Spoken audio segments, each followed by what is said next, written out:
Bonjour, voici l'analyse technique du CAC 40 pour la journée du mercredi 28 juillet 2010 du site boursicoté.com. Aujourd'hui, nous avons eu une séance un peu pour rien, hein, pas d'énormes variations, une volatilité contenue, 44 points entre le point le plus haut et le point le plus bas. Bon, c'est petite séance attentiste, on ne sait pas trop où on va, il y a plus trop de grands mouvements.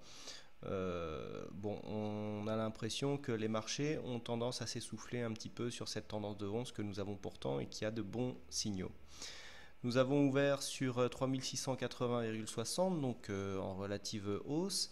Nous avons marqué un plus haut à 3700 points,4, un plus bas à 3656,19 pour finalement clôturer proche de la clôture de la veille à 3670,36 points, ce qui nous fait une variation de 0,11%. On gagne 4 points sur cette séance. Bon, pas d'énormes mouvements, c'est un peu ce que je vous disais. Ce que nous pouvons marquer, c'est que sur l'évolution des points plus hauts et points plus bas, les points plus bas, ici on était à 3654, on passe à 3656. Hier on était pour les plus hauts à 3698, on arrive à 3700 points. Bon, on monte de 2 points, hein, 2 points sur les plus bas, les plus hauts, c'est assez symétrique.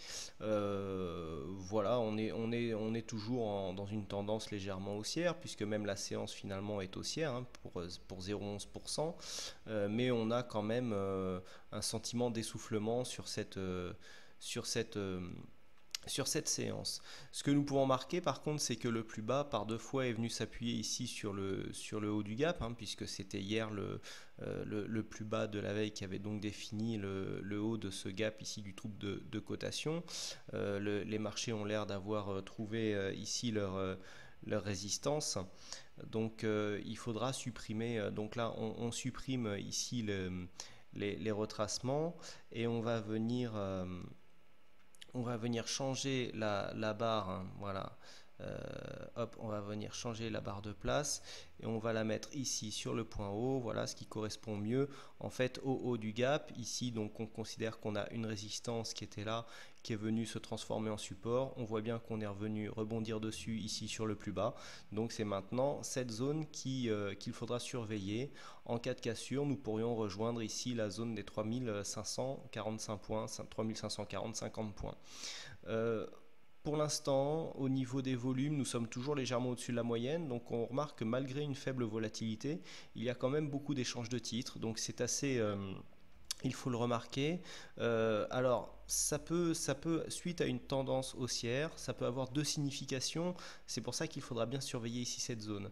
Ça peut vouloir dire qu'il y a ici beaucoup d'échanges de titres, que donc beaucoup d'investisseurs ici cherchent à prendre leurs bénéfices, mais s'il y a beaucoup de vendeurs, ça veut dire que si les cours bougent peu comme ça, c'est qu'il y a beaucoup d'acheteurs et que donc, malgré ici un sentiment d'essoufflement, le mouvement pourrait continuer à rester haussier. Il ne faut pas l'exclure, c'est quand même une chose qui est possible, hein. En fait, ces quelques dojis ici peuvent représenter des séances de pause. On digère ici la forte hausse que nous avons eue là.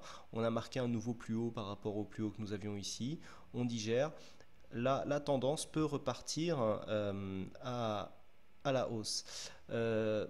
Donc les volumes légèrement plus hauts que la moyenne. Ici, le MACD est toujours en phase haussière. Par contre, ici au niveau des stochastiques, donc on est toujours en zone de surachat. Et la ligne de signal commence à rentrer aussi dans cette zone de surachat. Donc un croisement ici dans cette zone nous donnerait une forte probabilité d'avoir un retournement à la baisse. C'est ce qui tempère un petit peu mon sentiment haussier ici sur ces bougies. C'est que nous avons quand même des indicateurs ici qui commencent à être relativement hauts. Ici, au niveau donc des stochastiques, on est en surachat. Le RSI, par contre, lui, est relativement neutre. Il laisse encore un potentiel haussier. Pour l'instant, on commence à être en essoufflement. On est en surachat, mais ce n'est pas vraiment un surachat très très fort. Ce que l'on peut remarquer, c'est que le MACD se trouve sensiblement. Alors, on a une petite divergence, à savoir que ici, sur le MACD, je ne l'ai pas tracé, on était à 22 points sur le plus haut. Ici, on est plus bas. On est on est ici à 19 points, alors que pourtant les plus hauts sont plus hauts que ici ce plus haut. Donc là, si nous avons ici une borne plus haute que celle-là, ça veut dire que ici sur ce MACD nous avons une résistance baissière.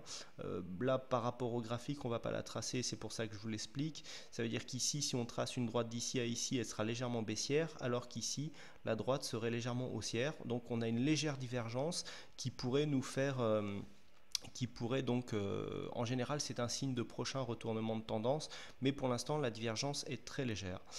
Donc, on a dit, au niveau de la volatilité, c'est faible donc depuis 2 séances, et puis ça se voit bien au niveau des bougies. Ici, on a très peu de différence entre les points hauts et les points bas.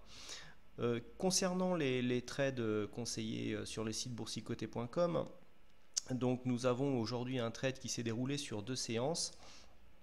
Ici, on voit bien le point d'entrée qui s'est fait à 1,2958, quasiment sur un point bas au niveau de la séance de la veille. Et puis, nous sommes venus vendre aujourd'hui, donc clôturer ce trade à 1,3030. C'était donc le trade qui était signalé sur le site.